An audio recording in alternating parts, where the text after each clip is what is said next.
Welcome back to Psychedelic Therapy Frontiers, the podcast devoted to exploring the frontiers of psychedelic medicine and what it takes to cultivate a healthy mind, body, and spirit. As always, Psychedelic Therapy Frontiers is brought to you by Numinous. I'm Dr. Steve Thayer, and today I am not joined by my intrepid co-host, Dr. Reed Robison. He's out today, so you'll have to settle for just little old me. I am honored to be joined by Jonathan Robinson, though. And we're going to discuss his book, Ecstasy as Medicine, how MDMA therapy can help you overcome trauma, anxiety, and depression, and feel more love.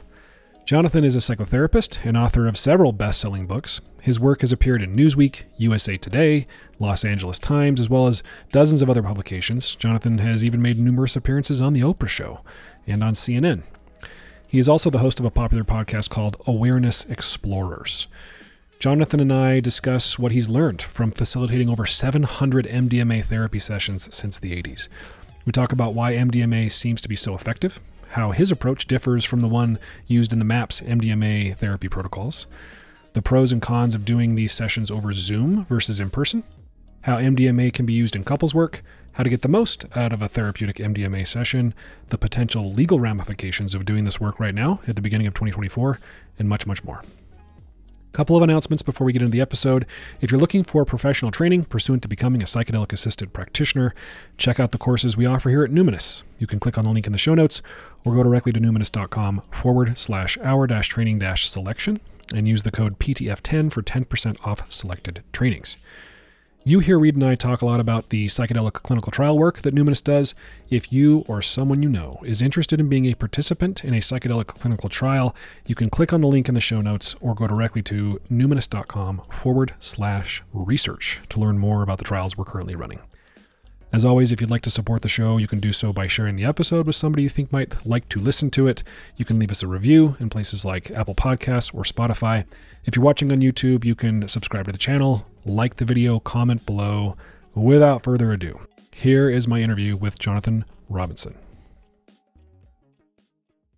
Welcome back to Psychedelic Therapy Frontiers, everybody. Reed is out today. It's pretty rare that you get just one or the other of us. But I'm honored to be joined today by Jonathan Robinson to talk about MDMA-assisted therapy in his new book. Welcome, Jonathan. Good to be here, Steve. I'm looking forward to this. Awesome. So we had a chance to chat a bit before we hit record, but why don't you introduce yourself to our audience? Tell us a bit about you. Sure. Well, I was blessed to have a very dysfunctional family. So I was severely depressed as a teenager. And that got me interested in what I could do to kind of unwind all that depression and neurosis. So by the time I was like 14, I was meditating every day and trying drugs. And when I came across MDMA, also known as Ecstasy and Molly, I said, hey, this stuff could really be great for working through this stuff. I ended up doing my master's degree on the therapeutic effects of MDMA on PTSD way back in 1984. And then three weeks later, the US government made it illegal. So I then became a psychotherapist, became an underground therapist where I led these journeys. And only in recent years have I been more forthcoming because, it's now more accepted. Wrote this book, Ecstasy as Medicine. But, most people know me as a psychotherapist that has written other books. I was on Oprah a lot in the 90s.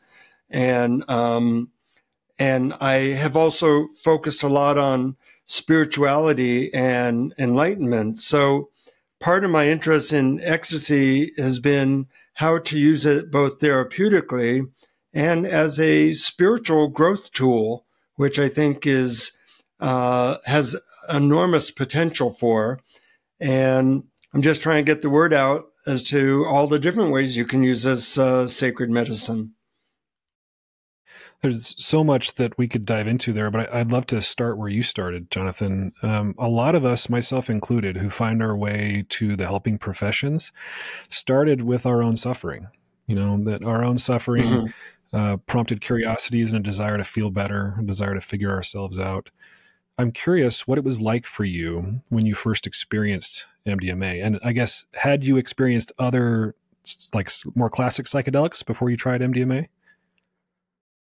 Well, I first tried LSD, and that showed me that there's a lot more going on than meets the eye. And in fact, you can enjoy life. It's not something you just have to suffer through. But when I tried MDMA, I realized that it could help me unwind all the suffering and trauma I had experienced. My stepfather used to beat me up a lot, and that could use it as a therapeutic tool. Back then, a lot of people were using it just to have fun dancing and such, which can be great. But using MDMA as a dance party drug is a little bit like using a laptop as a doorstop. It'll work.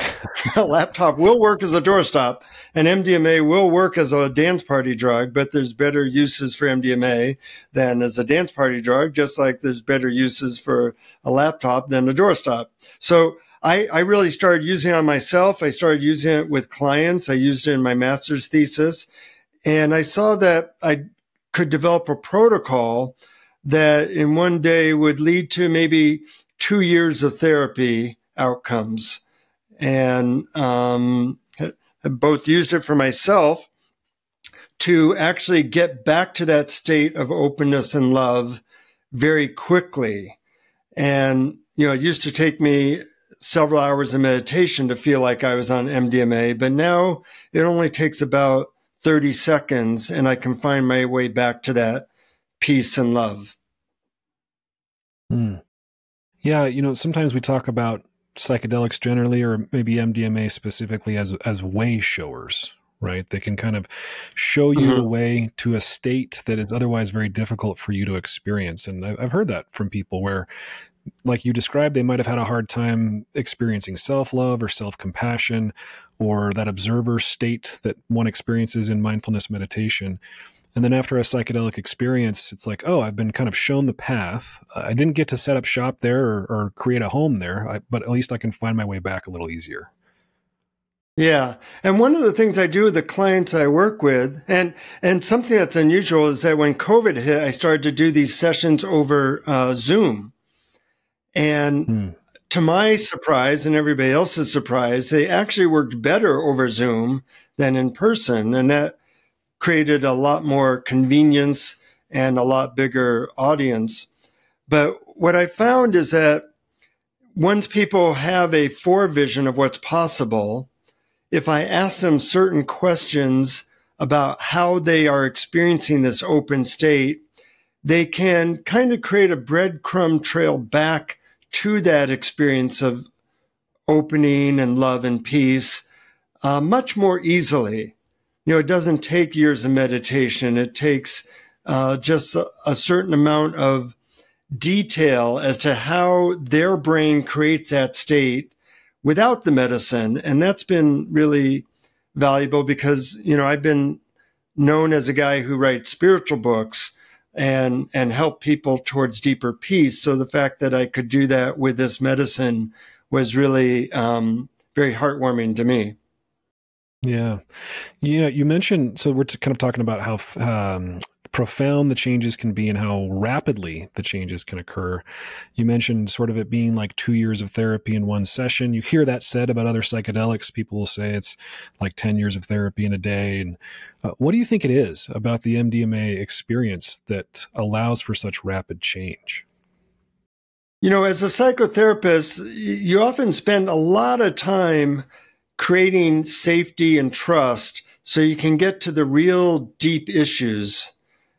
And with MDMA, rather than that taking a year or two, you do it in like 10 minutes. And once somebody is completely open and honest and not avoiding anything, and they trust you and there's that connection, these deeper conditionings arise naturally. And you can work through them. And there's no defensiveness. It's almost like I feel like I'm rewiring somebody's brain with their permission.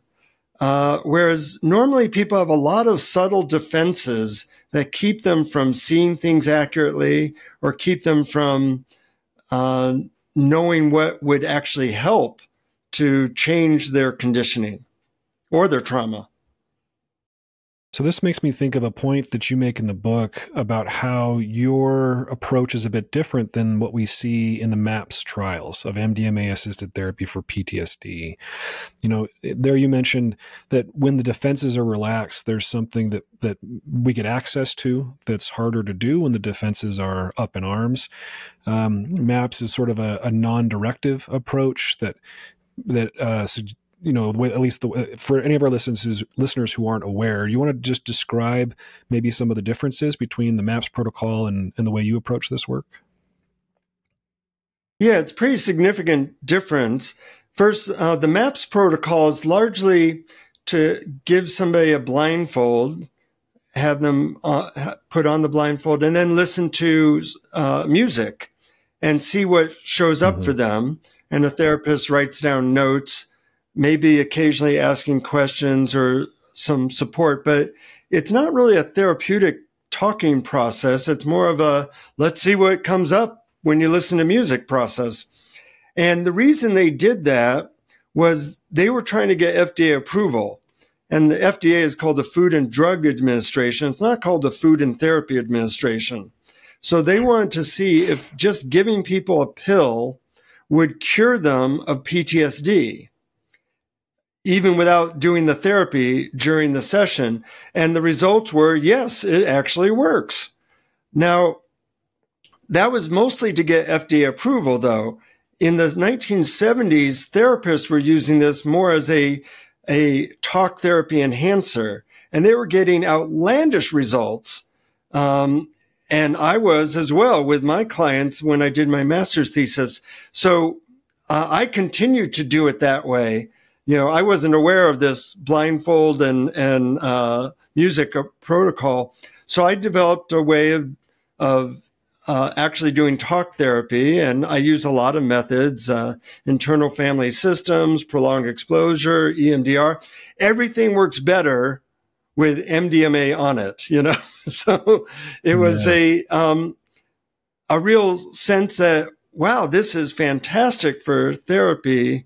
And although the MAPS protocol does have years of studies showing that it works, I do think doing talk therapy and various modalities works significantly better.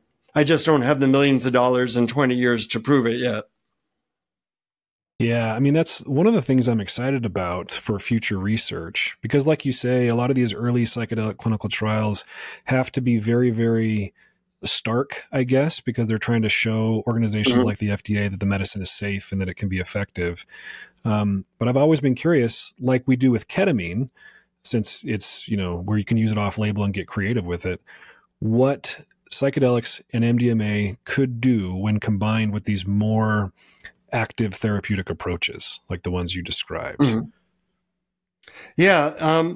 You know, what I find is, besides that you aren't dealing with people's defenses and people are open and honest, that there's an advantage that I can give people a technique and they can try it out and they can tell me usually within a minute if that technique will work for them. So it speeds up everything, meaning that, oh, that technique didn't work, or that technique really was amazing, you know? And then usually like a week later, I do an integration session where I'm taking the insights and the methods that worked for them, and we talk about how to integrate that into their daily life. And I think the integration sessions are really important in that you want to make sure that you're doing what works for you consistently. You know, the key to success in any area is do the right thing and do it consistently. So I developed a motivational protocol that helps people to be consistent with what they found to be the most useful things during the MDMA journey. Can you give us any examples of what that motivational protocol might look like for people? Because I agree with you about integration. It's key. Yeah.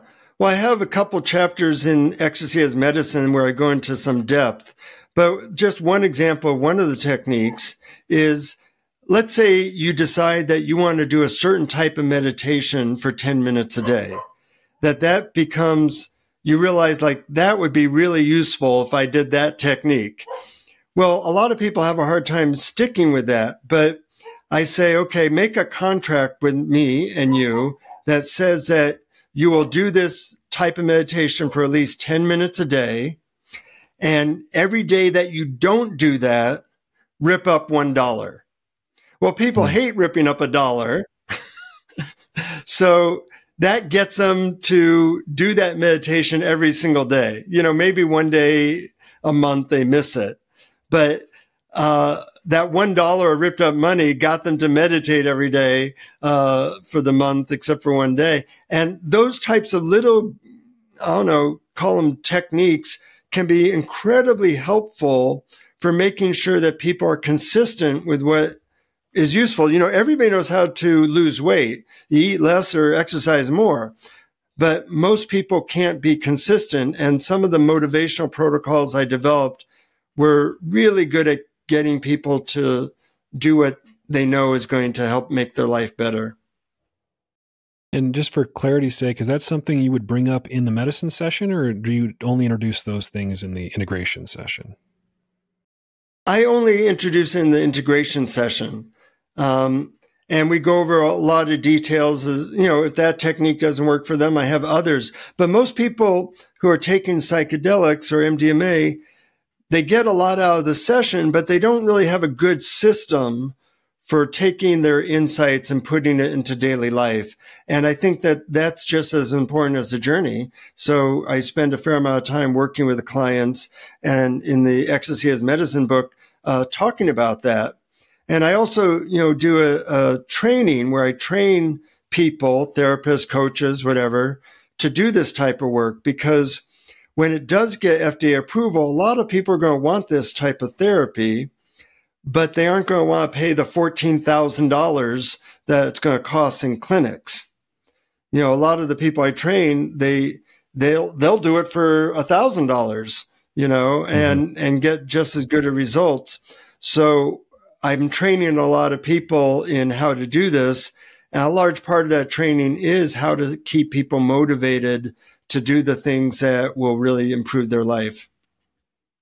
Yeah, what you're saying reminds me of a point you make in the book about the difference between MDMA as a solo experience, or maybe MDMA with a friend, versus MDMA with a trained facilitator, a therapist or a guide or a coach. And maybe one of those major differences is the structure that you're talking about.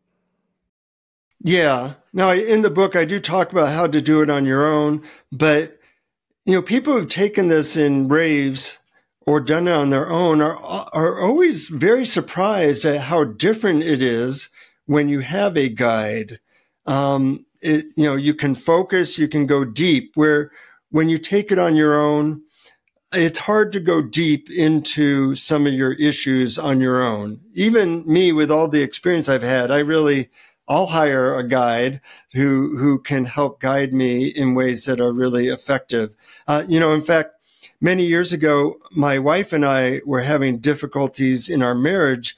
What had happened was that she was very angry at me for little things. You know, I'd keep a light on and she'd get livid. And this went on for like 3 months. It was very unpleasant. So I hired a guide to help us with whatever was going on. And neither of us really knew. Well, it ends up when she was on MDMA, it came up that her aunt had died 3 months earlier, and she had wanted to visit her aunt, but was too busy. And she was very upset at herself subconsciously for not visiting her aunt before she died. And the way it manifested was taking it out on me. Well, when this came up in the session, you know, she cried and she had to forgive herself, and I held her. After that session, her anger at me was completely gone. So sometimes a person doesn't even know what is going on for them, but the medicine knows what's going on and will bring it up. And only with a guide can you necessarily work through some of these unresolved issues that are kind of lurking in the background. So it sounds like this was profound between you and your wife. And when you study the history of MDMA assisted therapy back in the 70s and early 80s, you hear a lot about its potential or its power for couples counseling, right? For working in with couples. What do you think it is about the MDMA experience in a couple that makes it so useful, potentially useful? Yeah. Well, actually, now I'm working with the MAPS organization to collect data on its effectiveness with couples. When you're in a couple and you're kind of upset at somebody and you don't kind of trust them, maybe there was a breach of trust of some kind, it's very hard to work out the issues with somebody who you don't fully trust and who you're kind of upset with. What MDMA does is it restores trust and restores that emotional connection. And when you're trying to work out something with somebody that you do trust and that you feel close to, it's actually quite easy. So a lot of times I can help couples work through issues that they weren't able to work through in couples therapy for a decade. And we worked it out in, an hour because the trust and the emotional connection is restored. So I think it's really how the MDMA gives people, at least temporarily, that safety and that trust so that they can work out, how do you deal with the kids? How do you deal with money? How do you deal with the sex issue? And then a week later, when I talk to them in the integration session, I ask them, okay, what we worked out for how to deal with this, that still worked for you? And almost always people agree, yeah, that still works. I'm glad we came to some agreement about that. So the trust-enhancing properties of MDMA, it makes sense why that would be helpful for couples counseling. It makes sense why that would be helpful for PTSD, right, where you can lower the fear response and enhance maybe self-trust or trust in another person. I wonder if there are circumstances where that trust-enhancing property could be dangerous for somebody. I'm thinking of people taking MDMA with others that they don't know well, or they're in a romantic relationship that's really new, or they're in an abusive relationship. What do you think, Jonathan? Are there circumstances where you might want to be more cautious? Well, yeah, I think so. Any powerful medicine has potential downsides. One of the potential downsides of this type of work was some therapists can cross boundaries, or they want to date their client or something like that. We actually are able to prevent those issues because I do most of my sessions over Zoom. So there's a clear boundary and there's sexual and physical safety because of that. But yeah, you might, when you start a relationship, you might want to make a commitment because it's so wonderful. You're in new relationship energy and you think everything's perfect. Well, some things take time and you see that, maybe that partner wasn't right for you. The same thing with if couples are in an abusive situation, I don't suggest doing the MDMA therapy. I suggest that you get out of that relationship rather than try to repair it because the medicine can't necessarily deal with all of a abusive partner's issues, in one session. So not only are there psychological times that might not be appropriate, but also there's contraindications physically.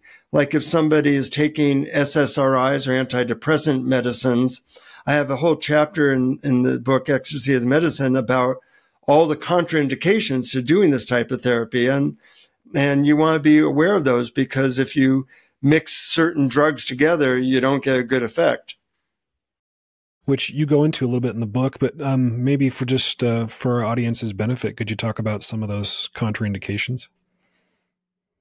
Sure.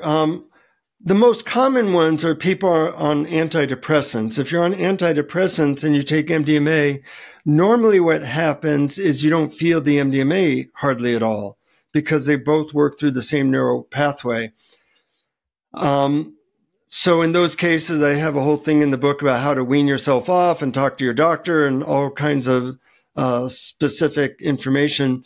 There are things called MAO inhibitors that if you take MDMA with those types of drugs, which aren't very popular anymore. But if you take them, they can have a very dangerous combination leading to something called serotonin syndrome.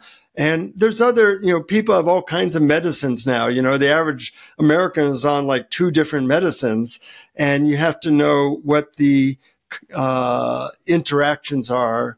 Sometimes with my clients, I work with several medical doctors who will tell me if a person's particular medicines, it might be thyroid medicine or whatever it is, if that creates a problem, if they're on MDMA, if they take MDMA. And you have to be aware of all that, because MDMA does not mix with certain things very well, and that can be a problem. What about other problems that people report with MDMA? People talk about jaw clenching, people talk about shaking, people also talk about feeling depressed and down in the days following an MDMA experience. Do you see that in your clients? And if so, any tips on how to mitigate those issues? Yeah. Now I do have like a chapter in the book on each of those questions. So, there's a lot there, but I will try to summarize some of the most important things. First of all, it's important to know that 40% of the MDMA in America is not pure MDMA. It's often mixed with bath salts or methamphetamine. And a lot of the side effects people report are due to they're not getting pure MDMA. That's one thing. Another thing is that if you take a magnesium supplement, like magnesium glycinate, 300 milligrams at the same time as the MDMA, that will usually alleviate things like the jaw clenching during the session. Then in the book, I mentioned 8 different supplements you can take, depending on how thorough you want to be, to avoid the after effects of MDMA. Things like alpha lipoic acid and L-carnitine, grapeseed extract. There's a lot of them there. And people find that they take some or all of those supplements, they usually don't have that problem afterwards, especially if they're taking pure MDMA. Yeah, at least to my knowledge, you can tell me if you understand differently. I've heard that most of these recommendations for supplements come from the community. They come from people who've experimented with some stuff. I mean, magnesium helps relax muscles. We know that. But it's not like these have been rigorously studied. So I guess, and you make the caveat in the book that people should proceed with caution. Actually, one of them has been significantly studied now and shown to have major effect, and that is a supplement called alpha lipoic acid plus L-carnitine. And I give dosages and such in the book about that. But things like 5-HTP or vitamin C or some of these other ones, they're more of a, hey, I think this worked for me, so you might try it. Right.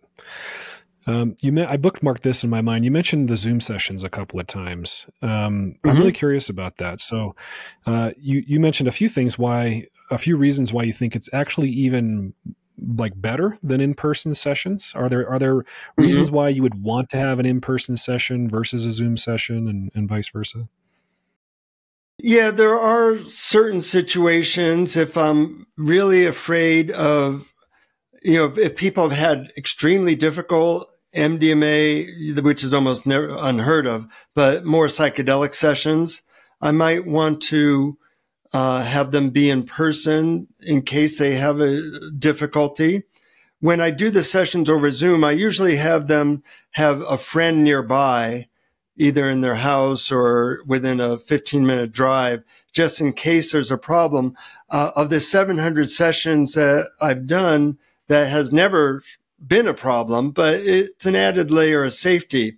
But, if somebody has had vomiting on psychedelics a lot, and they may even have certain health conditions that I'm worried about, I would, in some cases, want them to be in person if it were possible, just to supervise them more closely.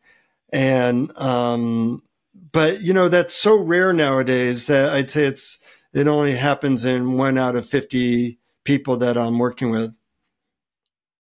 And you found that the Zoom sessions work, that people are able to sort of create a safe space, a private space, an uninterrupted space for themselves. And you can stay attuned for 5 hours or so over Zoom. It works for you, huh? Well, that was really surprising to me. You know, I only did that when COVID hit as an experiment. And, you know, the first few sessions were people who I'd done in-person sessions with before, and they said, hey, that was much better. You know, I really like that. And it ends up on MDMA, no one, literally no one, has a hard time looking at a computer screen for 4 or 5 hours. In fact, they never even ask for breaks. I'm the one that has to ask for a break. Now, I'm not taking the medicine, but, you know, when you're really involved in something deeply, like somebody's psychology, it's very engrossing. So even I can sit and look at a screen for 4 or 5 hours helping somebody. But, you know, in terms of why this works better over Zoom, my best guess is somebody's in the most comfortable situation possible, their own home. They often have a pet nearby that they can spend time with. And also, you know, if I'm working with, say, a woman who's been sexually traumatized in some way, having them come to my office or house and take a drug, that's a big ask. They already have trauma around men and drugs, you know. So the safety of having a clear boundary physically actually allows people to open up and feel safer than they've ever felt before. You combine that with the MDMA and you got a pretty magical combination. Yeah, that's so interesting. Some of these questions are going to be all over the place, so forgive me. But I remember being struck by the story of your parents taking MDMA. I wonder if you could tell that story. Yeah, sure. You know, my parents always wondered why I was into spirituality and meditation and such.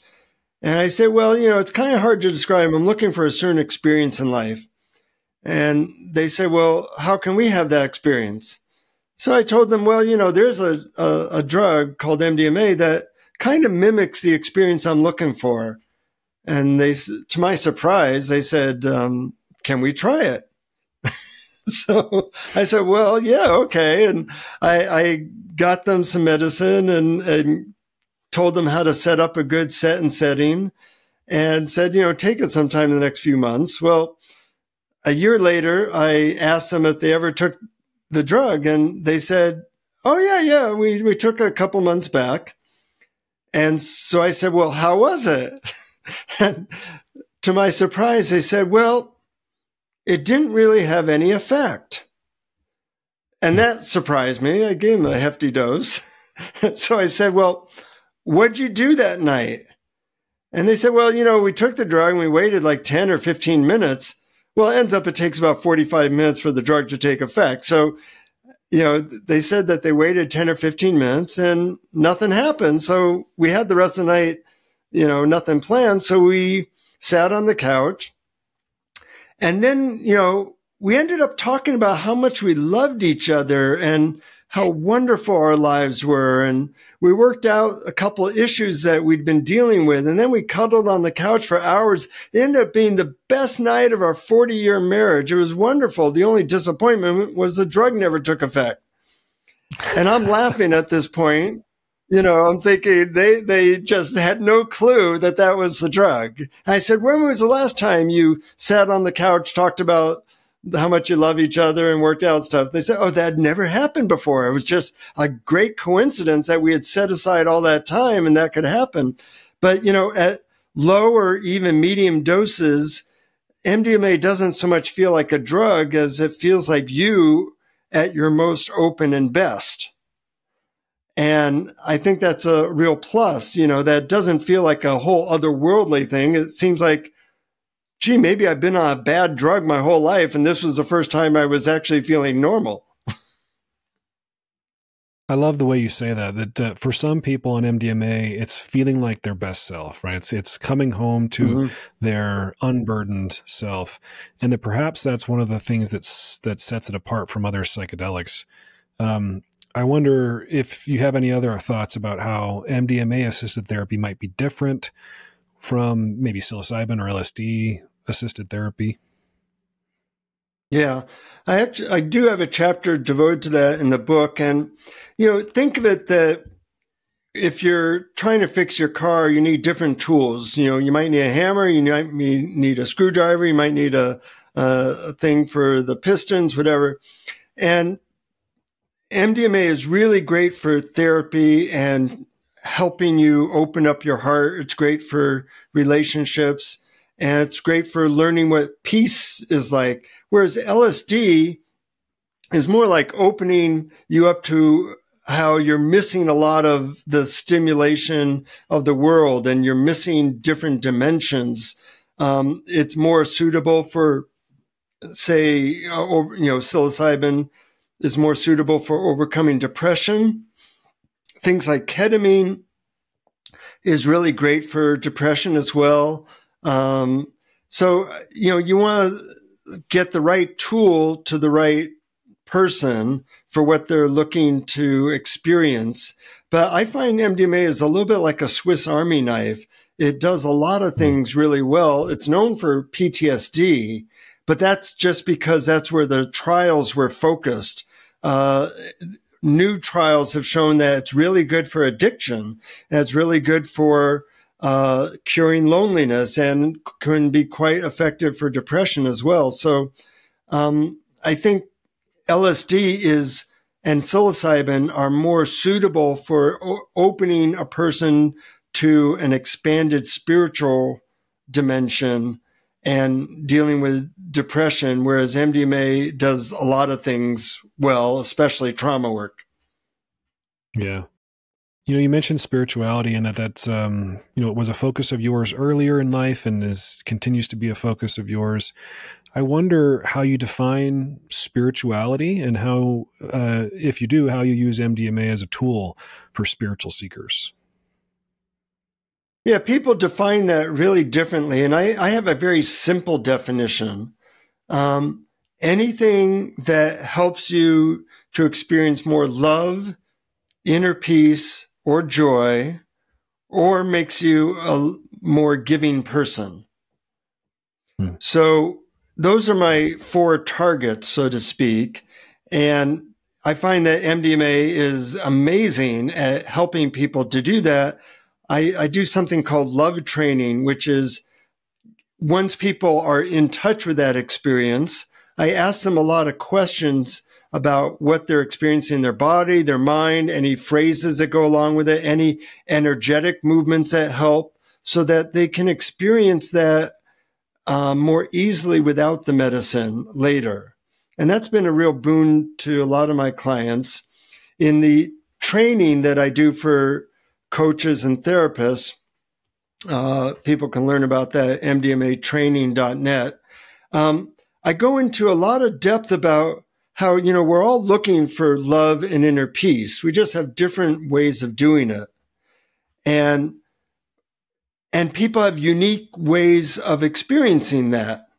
So what I'm calling spirituality is the ability to get back to that heaven within, we'll call it, in any situation as quickly as possible. And once you learn that there's peace underneath all the turmoil and all the thoughts and all the stories in your mind, and you know the roadmap back to that, well, that's when you have a friend for life. That changes your life. Yeah, a roadmap back to peace. That sounds pretty appealing. It'd be pretty appealing to have that as a friend for life, for sure. And everybody has somewhat unique ways of doing that. I've spent some time in a Buddhist monastery, some time in a Hindu monastery, some time in a Christian monastery. And so I have a lot of background in a lot of different religions, and they all have these different approaches. But the good news is you don't need to spend years clearing out all your trauma or meditating for years. You just need to know that roadmap, that GPS back to peace within yourself. and practice those things that work best for you. My religion now is find out what works for a person and have them do that. Yeah, sort of a pragmatic, it makes sense. A therapist's pragmatic approach to spirituality and religion, right? Absolutely. As I was reading your book, I was getting curious about, and you do speak to it in the book, and we'll put a link in the show notes to where people can find your book on your website and elsewhere. Spoiler alert, it's great. People should read it. I loved it. But in there you talk about the 4 most common themes that arise during an MDMA journey. And I'm wondering if you want to talk a little bit about those 4 themes and how you deal with those. Sure. Hopefully I'll remember them. So we'll see. I've got them written down if you need a prompt. Yeah. Okay. One of them is, obviously trauma work. People know that it helps with PTSD. And a lot of people come to me for that. But a lot of these people have actually done a lot of trauma work. And so for a certain amount of the people coming to me for trauma work, I see what they really need is a second thing, which is how to open up to more love, peace, and joy. They've been so focused on their trauma that they aren't aware or know how to get to peace, love, and joy. And that's like a counterbalance to doing all the trauma work. So that's the second thing is more peace, love, and joy. The other main thing that people come to me for is couples therapy, relationship issues or working out issues with their husband or wife or partner. And it's amazing for that. I have a best-selling book on couples therapy, but I tell people, well, we can do this the quick way in a day, or we could do it over 2 years. Which would you prefer? So it's kind of like that. And then the fourth thing that people come to me for is they're faced with some important crossroads, some important decision they're trying to make, either about a relationship or a job or their mission in life, or what's their next step. And the quietness of mind that MDMA creates and the soberness where you can contact your intuition is very helpful for getting that deep guidance. Yeah, it's really coming to light, this sort of, as you described it, the Swiss Army knife nature of MDMA, because mechanistically it seems like it's helping with something that is underneath or behind a lot of the ways in which human beings struggle, right? This fear, or being defended, being anxious, being blind to what I call sort of the puppet masters lurking in our subconscious, dictating our life. And it sounds like a profound tool for helping with a lot of those different things, which then helps with a lot of different conditions or problems that people have. Yeah, once you get through the defensive thinking mind, that's one level of defense. And then there's emotional defenses, but then there's also energetic defenses. We don't realize that we might have a constriction around our heart. That's always there, so you don't notice it. If you interview a fish and you ask them, how's the water? They go, what are you talking about? So the way people have these constricted areas of their body that keep them from feeling or keep them from opening or being receptive to, say, more peace, love, or joy, that becomes definitely a part of the session where they realize, oh, wow, something in my chest feels really different. It feels relaxed. I didn't know it was tight until now.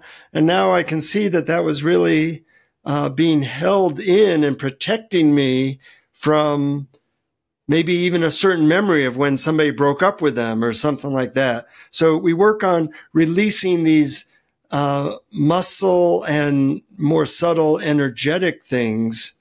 I mean, even now, people aren't aware of it, but it's like it's raining diamonds on us of peace. Just like cell phone transmissions are everywhere. Well, the vibration of peace is everywhere. The vibration of love is everywhere. The vibration of hate is everywhere. It's just a matter of what you tune into. And we need to learn how to tune our heart and our bodies to these finer vibrations so that we can experience the feelings and the wisdom that is our birthright. So maybe, MDMA acts as a vibrational calibration, right?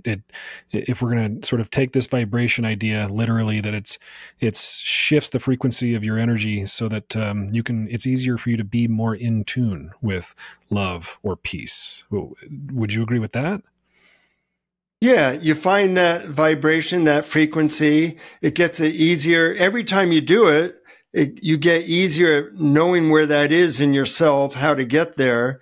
And then there's, of course, practices like meditations or sometimes even phrases that I'll give people that help them to get back there when they're not on the medicine. Because, we need a lot more ecstasy and love in the world now. And we need people to have easier access to it, not just on meditation retreats or on drugs, but in everyday life.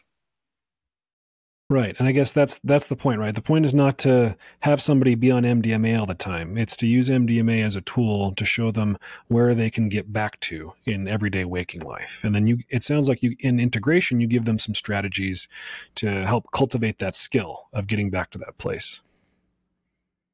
Yeah, I definitely. And, a lot of people say, God, I wish I had taken this 30 years ago because it might have given me a shortcut to this experience. And, just like any technology, there's quick ways to do things and there's slow ways to do things. We're doing this interview over technology. Well, you could come to my place. That'll take you, 50 hours of travel, but better that we can just do it, and press a button.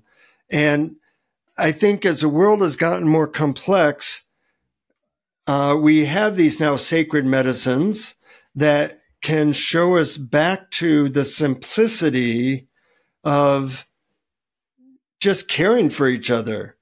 I sometimes guide whole families on this drug, this medicine, to help the family unit get back together. And I think there's going to be, when it gets FDA approval, there's going to be, instead of using alcohol to, get people connected, people will use low doses of MDMA to get connected and overcome our loneliness and realize that in the terms of my old friend Ramdas used to say, we're walking each other home. And in a complex world, we need all the help we can get. Yeah, agreed. I do want to hover over that phrase shortcut for a second and get your thoughts about this, because I think to say that this is a shortcut is not to imply that you don't need to do any work. Right. That I imagine that even though MDMA is an incredible tool and can help facilitate healing and make it a lot faster or transformation, it doesn't mean that it does it for you necessarily. What do you think about that? Yeah, I think that it certainly doesn't do it for you. But the good news, though, is, as a psychotherapist, getting people to face their issues felt like I was kind of doing surgery without an anesthetic, and it was hard and it sometimes hurt. One of the things I like about the MDMA is I can talk about their trauma, their issues, whatever, and they enjoy the process. That's what's very different. It is work, but the work is, there's a difference between enjoyable work and work you don't like. So I find that people enjoy the process on MDMA where in normal therapy they don't. Now, of course, there are things that you have to do then in the integration session, like meditate 10 minutes a day or do this particular tool to overcome difficulties in the relationship. That also is a type of work. But once you know what works for you, it's not as difficult as just feeling like, well, I don't even really know what works. You know, if you're lost and you're going the wrong direction, once you find out the right direction you're supposed to go, you're still a long way from where you want to go. But now that you're headed in the right direction, it feels really good. And MDMA, when done well, can give you that sense of, oh, now I know the right direction. Now I know that this helps. Okay, I'll continue with that practice. Right. You know, Jonathan, I'm always curious when I meet somebody like you who's an experienced practitioner who was around in the days before MDMA was made illegal. Like, you got a chance to research it with your master's thesis and work with it clinically. And then, you know, you made the decision to work in the so-called underground, right, and continue using this medicine to help people. And now, with the publication of this book, you're very, you know, above board and forward about your decision to continue using this medicine. Talk to us a little bit about how you navigate the potential legal ramifications of talking about using a Schedule I substance. Yeah. Well, you know, in the training that I do for coaches, therapists, I have to go into that in a lot of depth because I want to make sure nobody gets in trouble. And I tell them, well, there's a great thing I do to avoid legal problems, and that is I don't do anything illegal. So that's talking to somebody on Zoom is perfectly legal. And I often tell them how they can get the medicine, but I'm not involved in getting them the medicine. So it's up to them to, you know, they take whatever they take in the privacy of their own home, and then they connect on my Zoom link and we talk. So all of that is perfectly legal. And that's the way that I've been able to be more forthcoming. And, you know, the local sheriff where I live sends me clients, you know, so no kidding. Everybody knows I'm doing this. Yeah. Everybody knows I'm doing this, but I'm not doing anything illegal. So it's not a problem. And even in the course that I teach, I have to let those people know how they can make sure that their clients can get the medicine in a way that does not put them at risk. And that, you know, you have to go into all those details in order to make sure that everybody's as safe as possible. And you provide links in your book to places where people can buy test kits, because, you know, as we know, when you are sourcing a drug like MDMA from a source that isn't, you know, a pharmaceutical company, then there's a risk of impurities, and some of those impurities can be really, really dangerous. You talk about fentanyl in the book, for example, and fentanyl test strips are really cheap. So if you're going to elect to take a drug that you got from a FDA sanctioned source, you should test it. Yeah. And just so people feel as safe as possible that way, and, you know, they don't need to buy the book, I want to let them know how they can be safe. The best test strips for fentanyl, which is very rare in MDMA, very, very rare, but, you know, can be life-threatening. So you can get those at dancesafe.org for $1.99, and those are the best test strips for fentanyl. And you can also get testing kits to see the purity of the MDMA at dancesafe.org as well.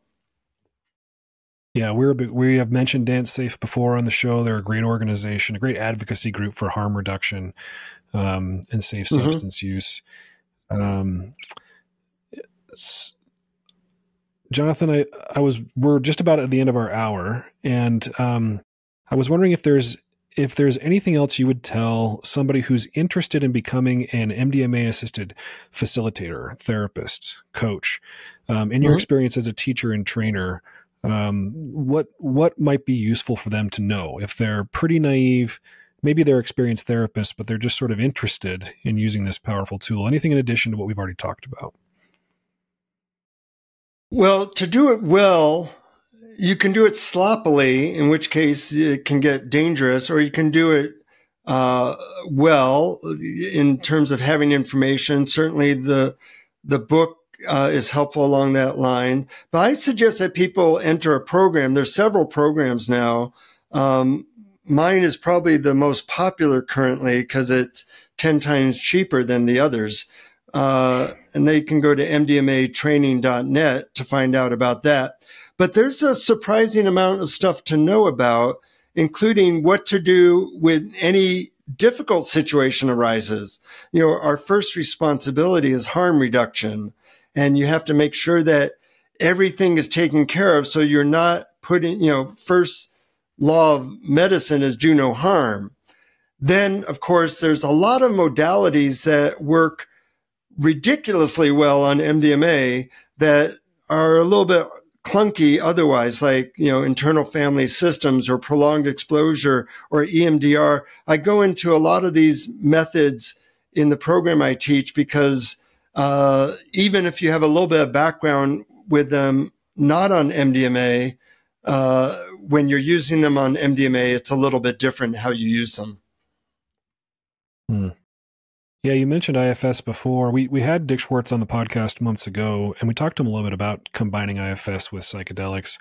One of the things we talked about that before I let you go, I'd love to get your feedback on is this sort of rubber banding or snapback phenomenon, where the way Dick described it was if you had protector parts that we didn't get informed consent from, so to speak. Like, MDMA relaxes them by virtue of the drug effect. And then when the person's sober again, that maybe something that contributes to the post-MDMA depression is these protectors coming back online. And they weren't ready for this person to feel at peace. They weren't ready for this person to feel vulnerable. Do you ever see that in any of your clients? I'd say I see it in maybe 5%. And that's something that, you know, I train or talk about with the people I have in the training. But the data shows that that isn't as popular as people first thought. You know, in the IFS model, that would seem like it would be a problem, but the data is really not showing that that's a common thing. In fact, the data, to everybody's surprise, showed that with a lot of MDMA, people get better over time rather than come back to their old habits. And that's really unique. You know, if you stop therapy, normally you kind of regress back to how you were, you know, whether it be drinking or depression. What they find with a lot of the MDMA work is that, you know, people do 1 or 2 sessions and they keep on improving even though they're not doing the MDMA anymore. And that seems to be somewhat unique to MDMA. And they're not sure why that is the case. You've had some people on that have talked about what's called the critical learning period and things like that. And, but if you have it in your mind that you're going to snap back, your expectations can sometimes create that. You know, I once had a client who actually took a magnesium supplement thinking it was the MDMA. And I guided him, and he didn't know he had taken the magnesium supplement. He had a wonderful experience because his expectation was that he'd open and have a wonderful experience. And later, when he found out that it was actually the wrong pill, you know, he was like, oh my God, that's within me? Yeah, it's within all of us. And our expectations often create our reality. So it's good to know what your expectations are. I guess it's a good thing he discovered that it was the wrong pill, or else he would have taken what he thought was magnesium the next day and had the best day of his life and not realized why. Actually, he did. He took I told him to take the magnesium pill at night. That was a real MDMA. And he ended up having another 6 hours of great time. That's how he figured it out. Like, oh my God, if that was the real MDMA at night, what was I taking before? And that's how he figured it out. That's incredible. Well, Jonathan, I'm so grateful that you joined us for this interview. I know you've mentioned it a couple of times, but here at the close of the show, please tell people where they can learn more about your book, about you, and about your training.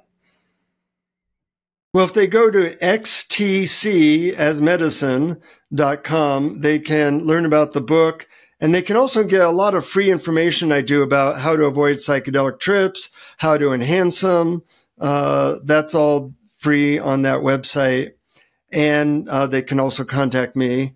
Or if they're interested in the training, they can learn all about it at mdmatraining.net. And those are the two main websites. And also, people are free to email me. I'd be glad to answer their questions. Are you still taking clients these days? I take clients, but I'm booked for 2 or 3 months. And I do have a lot of people that I train that I refer people to if people need a session before then. Awesome. Well, thanks again, Jonathan. Really appreciate you sharing your wisdom and being an advocate for what we feel like is sort of the next generation of psychotherapeutics. So thanks again for coming on. It's an exciting time. Thanks for having me, Steve. Psychedelic Therapy Frontiers is brought to you by Numinous, a mental wellness company committed to tackling the global mental health crisis by delivering best-in-class psychedelic-assisted therapies, contributing to the body of primary and clinical psychedelic research, and fostering healing through community connection and social responsibility. You can learn more about Numinous at numinous.com. That's Numinus.com.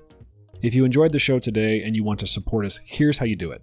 Rate and review the show on platforms like Apple Podcasts and Spotify. Subscribe to the Numinous YouTube channel, like the videos, and share it. Share the show or clips of the show with someone that you think will enjoy it. The content of this podcast does not constitute medical advice or mental health treatment. Consult with a medical or mental health professional if you believe you are in need of mental health treatment.